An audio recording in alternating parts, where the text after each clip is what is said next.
ప్రతి అక్షరం ప్రజల పక్షం. HR9 న్యూస్ టీవీకి స్వాగతం, సుస్వాగతం.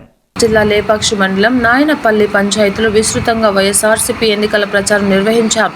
ఈ సందర్భంగా మాజీ ప్రజాప్రతినిధులు, సీనియర్ వైసీపీ నాయకులు, కార్యకర్తలు తదితరులు నాయనపల్లి, ఉప్పరపల్లి, లక్కేపల్లి గ్రామాలలో కలియ తిరుగుతూ హిందూపురం శాసనసభ నియోజకవర్గం వైసీపీ అభ్యర్థి దీపిక, పార్లమెంట్ అభ్యర్థి శాంతమ్మలను గెలిపించాలని కోరుతూ ప్రచారం నిర్వహించారు.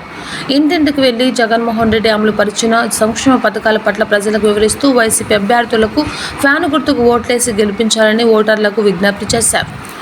అబద్ధాలు చెప్పే నారా చంద్రబాబు నాయుడు నమ్మవద్దండి. ప్రజా సంక్షేమం, ప్రజాభివృద్ధి నిరంతరం పాటుపడే సీఎం జగన్మోహన్ రెడ్డిపై నమ్మకం ఉంచి ఫ్యాన్ గుర్తుకు ఓట్లు వేయాలని విన్నవించుకున్నారు. హిందూపురం శాసనసభతో పాటు పార్లమెంట్ నియోజకవర్గంలో వైసీపీ జెండా ఎగరవేయడం ఖాయమని వైసీపీ నాయకులు ధీమా వ్యక్తం చేశారు.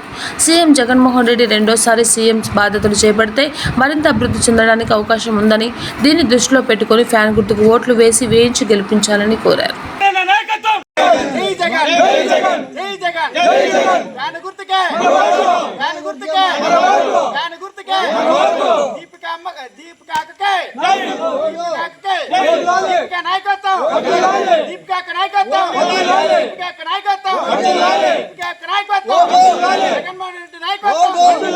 జగన్మోహన్ రెడ్డి నాయకత్వం